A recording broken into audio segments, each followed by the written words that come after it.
Hello, it's Karen Burniston here with my monthly designer challenge video. This month I am making a card for the theme of gingerbread, and I'm using one of my brand new die sets. This is die number 1023, the tag book pop-up, and you can check out all of my designs at karenburniston.com. And I'll start first with my tag book construction. There are 17 individual dies in the tag book set. The first piece I'm going to use is the pop-up mechanism. I'm going to cut that out of red cardstock, and I need 2 of them. From pink cardstock, I'm going to cut 2 of the big tags as well as 1 of the hinges. The tag die is such a big open die that you will be able to cut through 2 layers at one time. So I'm just going to stack up the 2 pieces of cardstock, add another piece for my hinge, and roll that all through my die cutting machine. I'm using a Sizzix Big Shot, but any die cutting machine that can accommodate a wafer thin die will work with these dies. For today's project, I decided I wanted pattern paper on the front and the back of the tag book, so I will use the large tag die again to cut through 2 layers of pattern paper. The hinge piece scores in 3 locations, right up the middle, and then 2 folds that are a little bit off of that center fold in both directions. You can roll the piece between your thumbs and fingers to find those 2 outer folds. Just roll it in both directions. It will then find those 2 outer folds, and then you'll have a hinge that basically has a little thickness to it.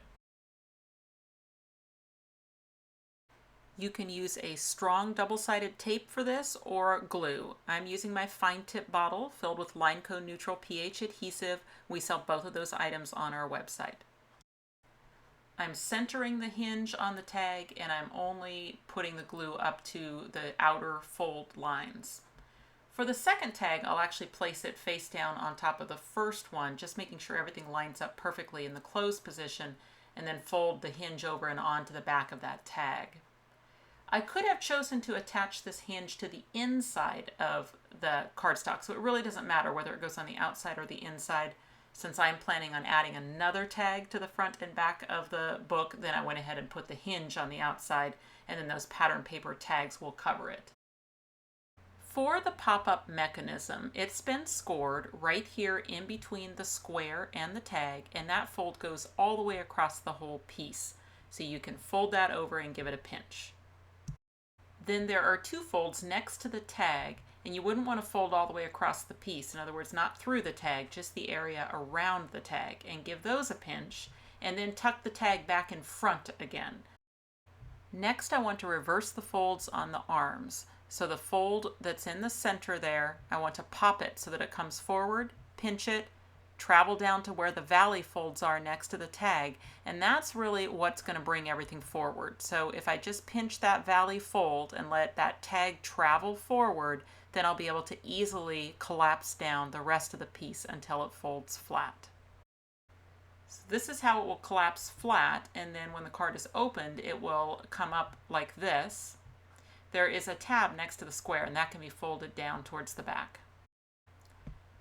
Now I want to attach that pop-up mechanism inside the tag book, and I'll do that by adding my strong adhesive. I'll use my glue. You could also use a strong tape all over that outer panel of the pop-up up to the fold line. And then it's very easy to line this up because the corners, the rounded corners of the pop-up line up perfectly with the rounded corners of the large tag. So you don't have to do any measuring or any guesswork. Just line it up with those corners and it's perfectly placed. Folding the other pop-up mechanism is identical, so just follow the exact same steps. I'll do it here lightning fast, but remember, you're in control. You can always pause this video, you can play it slow motion, you can reverse and play the same thing over and over and over again until you're proficient at it. So just do what you need to do to learn this fold, but once you've got it, you've got it.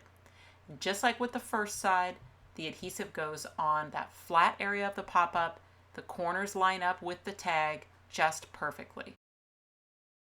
The last step will be to connect those tabs between the squares, but before I do that, I can actually do some decorating while I can still fold each side down flat. So completely up to you. Sometimes I like to not connect them until I've done a little bit of the decorating. This die will cut the decorator pieces for the arms, and to get enough for both halves of the pop-up, then you need to cut it twice. You can cut through 2 layers at once, however. Rather than add the adhesive to the back of the decorator pieces, it's a good idea to add the adhesive to the pop-up arms and then press the decorator pieces to them. That way you can avoid the little cutouts on those long arms. Since I want to use all 4 pages for cookie sheets, I had to figure out where I wanted to put a greeting, and I decided that I could use word set 3 to add Happy Holidays in that gingerbread brown and then highlighted with my white gel pen to the top and the bottom arms. One of the decorator dies included with the tag book set is this one that will cut 2 beaded lines, but you also have the option to use the little piece that comes out between the lines. You just need to use scissors to isolate it, and that also makes a great border. Also included in the tag book set is a die to cut a large hole protector to fit the big tags. Now I'll work on those cookie sheets. I'll use the beaded, square, and rectangle for this. Step 1, I need a base for my cookie sheets. So I've got an embossing sandwich set up in my die cutting machine so that instead of cutting these 2 dies onto this black cardstock, it will just emboss them. By embossing instead of cutting, the beaded frame is not going to come out as a separate piece. It will still just be a single piece, but I can see exactly how big those 2 pieces together are. Then I'll just use my scissors to cut just kind of inside the line on the outside to make those bases.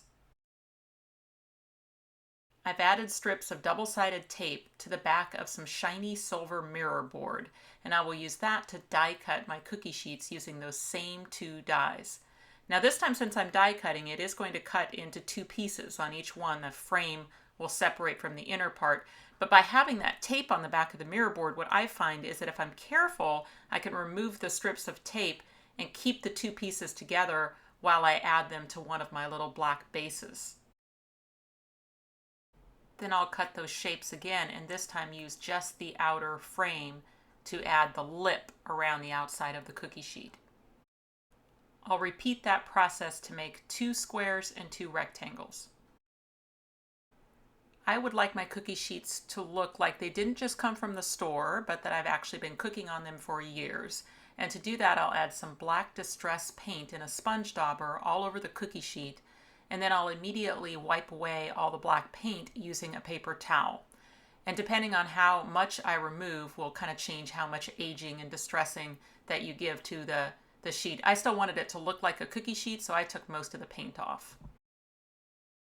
I'll make cookies using the Winter Charms die set. The small little gingerbread man has a great stencil feature on it. After die cutting from my brown cardstock, I just used my white gel pen, and we do sell those on our website, through that stencil feature to put all the detail onto the gingerbread man.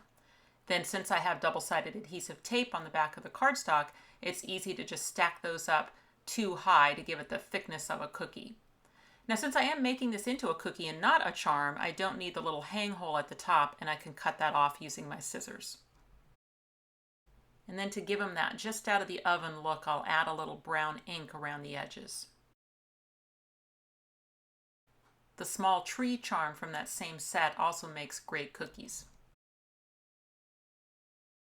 To make a little bit larger cookie sheet for the front of the card, I'll use the silver mirror board again, this time with the tag decorator die, which I will cut off into just a rounded corner rectangle. And then I'll use that beaded strip die, the one that cuts the 2 strips, and cut enough of those and trim them to go around that rectangle. The tag book die also includes a die to cut 2 small hearts, and I can use that to make heart-shaped cookies. Each one of the cookie sheets is going to go on a decorative tag or square before it goes onto the tag book pop-up, so I'll get those all assembled.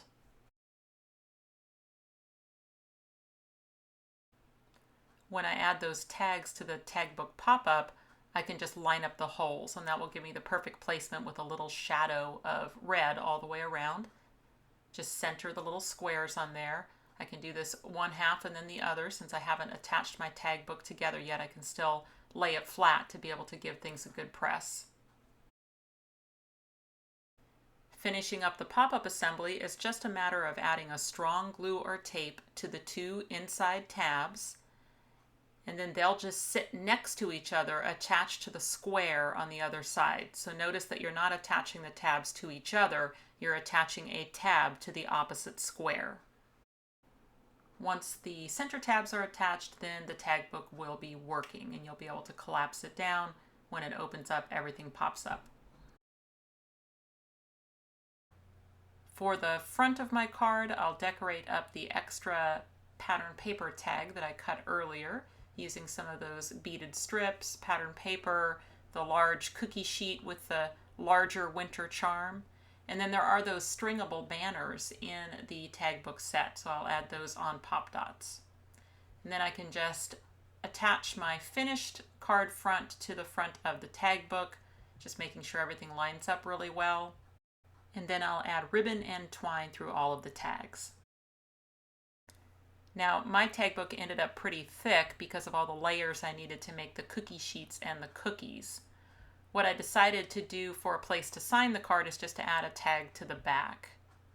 Now, when I go to mail this, I can use just a regular A7 envelope. So that's an envelope that's sized for a 5x7 card. My finished tag book is 3x6, so that gives it a little bit of room inside the envelope. And even though this one will take a little bit of extra postage, I think it's worth it. My YouTube videos always come with a blog post. If you're watching this video on YouTube and need to make your way over to the blog, you'll find the link both in the About section below the video, as well as in a little information bubble in the upper right corner. If you are looking for supply links, you will find those in both the About section and on the blog post. And also on the blog post are pictures and links to the amazing creations by the design team for this month's Gingerbread Challenge. If you click on the website link, you'll go to KarenBurniston.com, where you can find out information about purchasing these dies, as well as links to all my other social media accounts. You can subscribe to this YouTube channel and check out some of my other videos. Thanks so much for watching, and I'll see you next time.